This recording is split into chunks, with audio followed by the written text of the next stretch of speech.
Welcome back to my channel. It's been a while since I put out an actual DIY video, so this one's gonna be a big one. This week I'm super excited to share with you my DIY round wood coffee table. I originally got this idea from the Shanti to Chic girls. They are so talented. If you have not checked them out, you definitely should. I will link their channel down in the description box below. They are woodworking angels with impeccable skill and my heroes basically. But they released a round wood coffee table and I kind of wanted to emulate that, but I also wanted to try to make it more like a Restoration Hardware coffee table that I saw. And I will link the original table down below just so you can see inspiration if you would like to. But yes, this is an extremely large, beautiful coffee table and I am super excited to share with you how I did it. So without further ado, let's get into the video.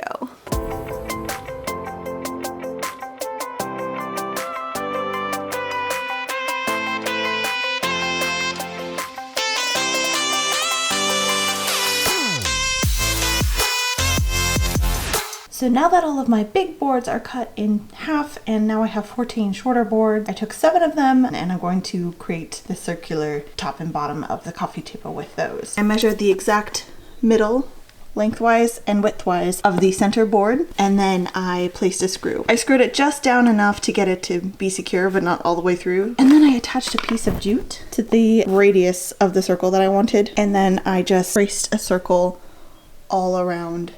It's very faint, but you can see it like right there. This is not the exact measurement of the table. This is more of a rough measurement just so you can see where you want to place your pocket holes. Now I have probably way too many pocket holes in this, but I wanted it to be super secure. So I marked all of the pocket holes that I want to go into each other on the board. I will put a link in the description to a diagram showing all of the placement of the pocket holes that I did. It'll be way more clear on the diagram than on here, but hopefully that makes sense. And now since everything's marked, I'm going to go ahead and drill all of the pocket holes.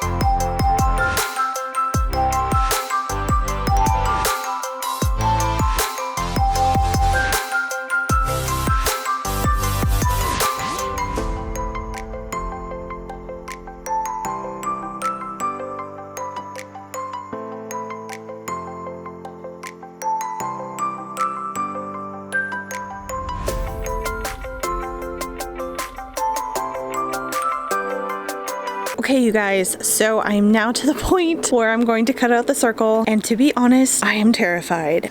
I'm so scared I'm gonna mess this up because this took so many pocket hole screws and just having to drill all of these pocket holes took so long, but it's worth it if it stays together. But I'm just nervous because I don't have a ton of experience with the jigsaw.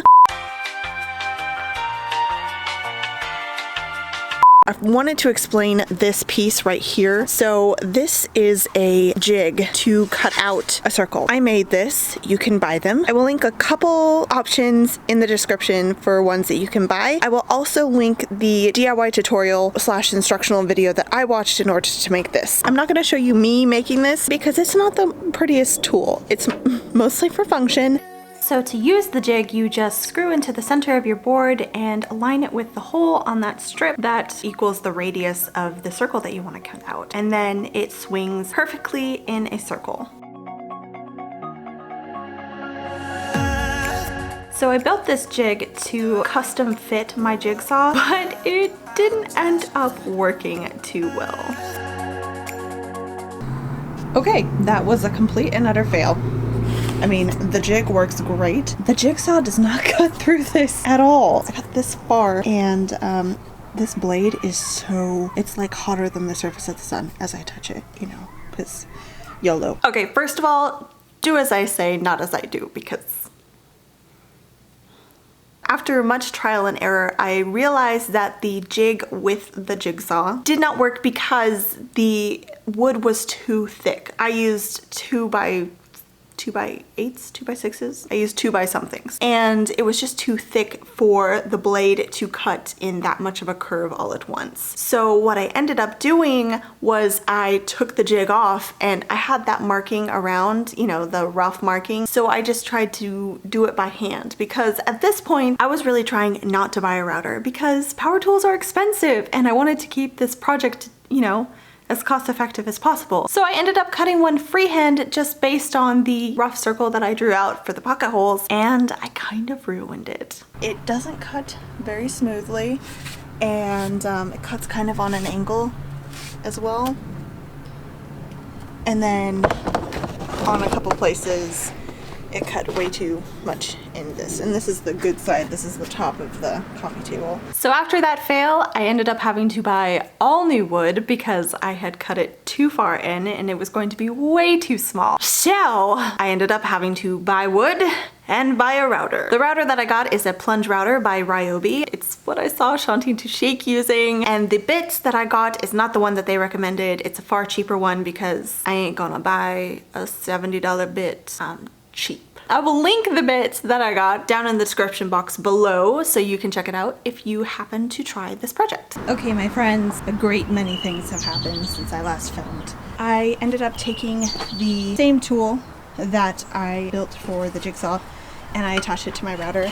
The router, let's see, comes with these screws that you can screw it down. So I just screwed it down and I ended up widening the opening so the blade can spin freely and not get caught on anything. The other things that I changed were I added 2 boards, so instead of 7 I have 9, thus making it a much bigger coffee table than I was originally planning. When I put the other sized one in the living room, it looked ridiculously tiny. See, it's ridiculously tiny compared to this, but it just looked a little dinky, and I'm hoping that the 9 boards work much better in proportion to the very large sectional that we have. So now I'm going to attempt to cut this last one out before the thunderstorms hit that are supposed to come today. I have already cut 1 board out, and that's what this looks like. I had a little bit of a blowout issue here. I'm gonna have to see how to fix that, but it came out pretty nice. So now I'm going to be going around this and cutting it out, and since it is 2x6s, I'm gonna have to take it in 3 to 4 passes. If you go too deep, you might break your bit or it might pop out, so you want to avoid that. I'm going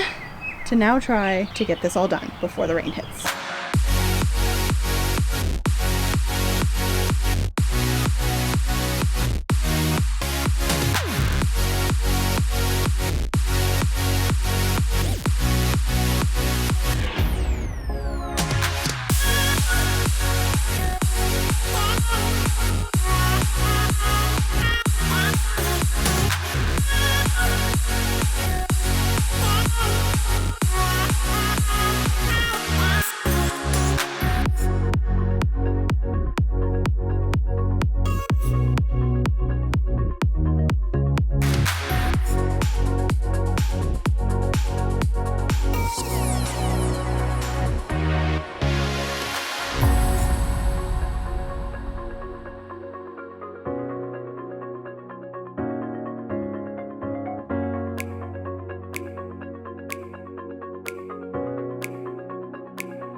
After cutting out the 2 big circles, I went ahead and worked on the tiny little trim pieces to match the Restoration Hardware one. I used my miter box instead of my miter saw because these were so tiny that when I cut it with my miter saw, they kind of flung up and got caught in the blade, and the blade ended up kind of chewing them up a little bit, so it was far easier to do it by hand and didn't take a lot of time. After I cut them all out, I used sandpaper and sanded them by hand just so they would be nice and finished before I attached them to the coffee table.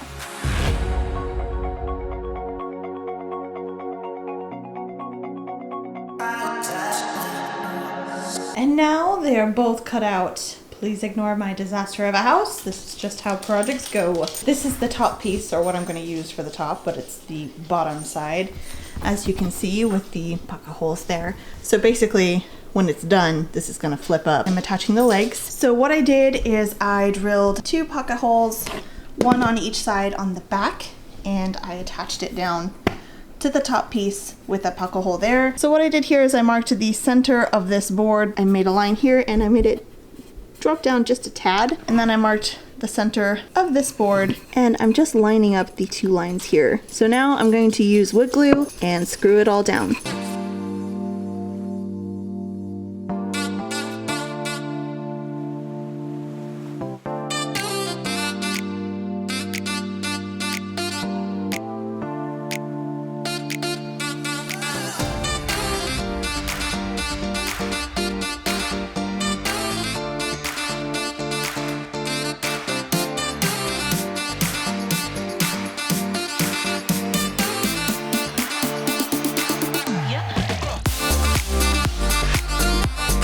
So now that these are attached, I have quite a bit of sanding to do there because of the curve. I think I might have put it on a little bit crooked, but a little bit of sanding and you'll never be able to tell. 2 hours later. Okay guys, I have sanded everything as much as possible and started filling in the little imperfections that I need to fill in. And I just wanted to show you right here, I filled in the little creases from where I attached these little side pieces to it, and I sanded it smooth with the curve of this, so it's nice and it looks more custom. I mean, it is custom, but it looks more expensive than it actually is.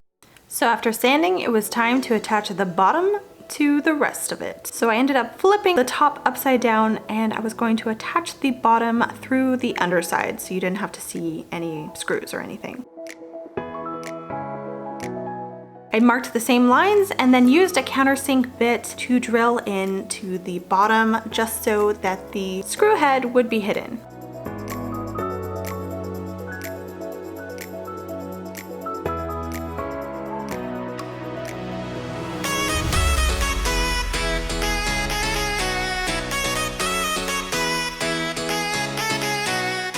Since I was not born with 4 hands, my wonderful husband helps me out here.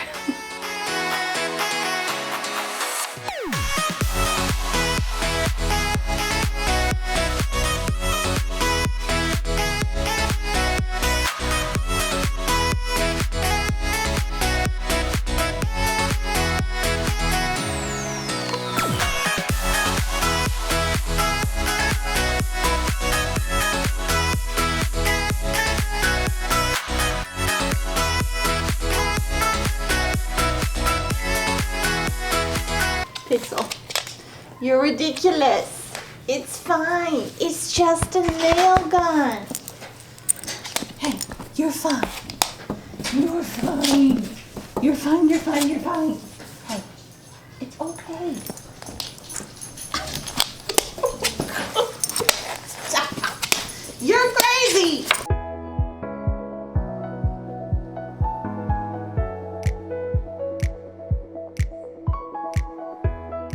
So after attaching the bottom and the little trim pieces, I filled in all of the holes again, kind of aggressively, but I didn't want to risk having any gaps. Once the filler was dried, I went ahead and sanded it all down.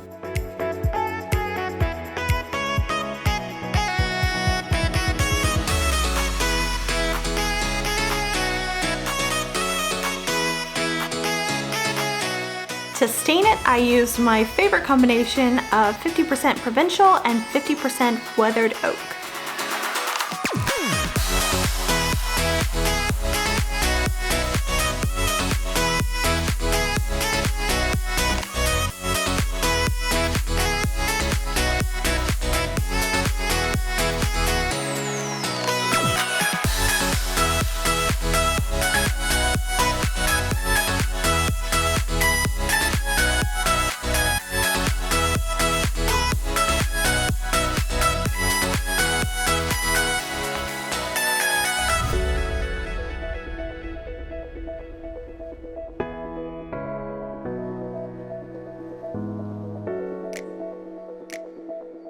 So after staining the whole thing and dealing with slow driving by cars with all the neighbors judging me, wondering what the heck I'm doing on my driveway, this is what it looks like all finished.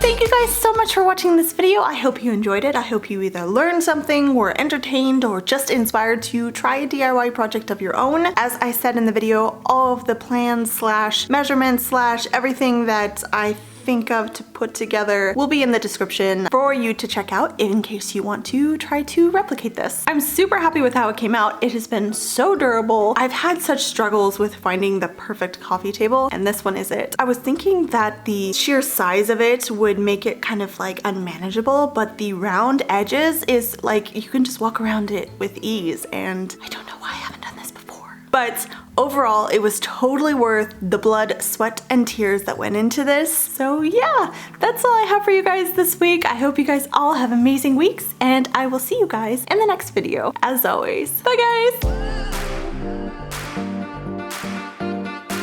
I hope you learned something or were entertained. Loud trucks. Nope. Motorcycle. Loud. Time to move.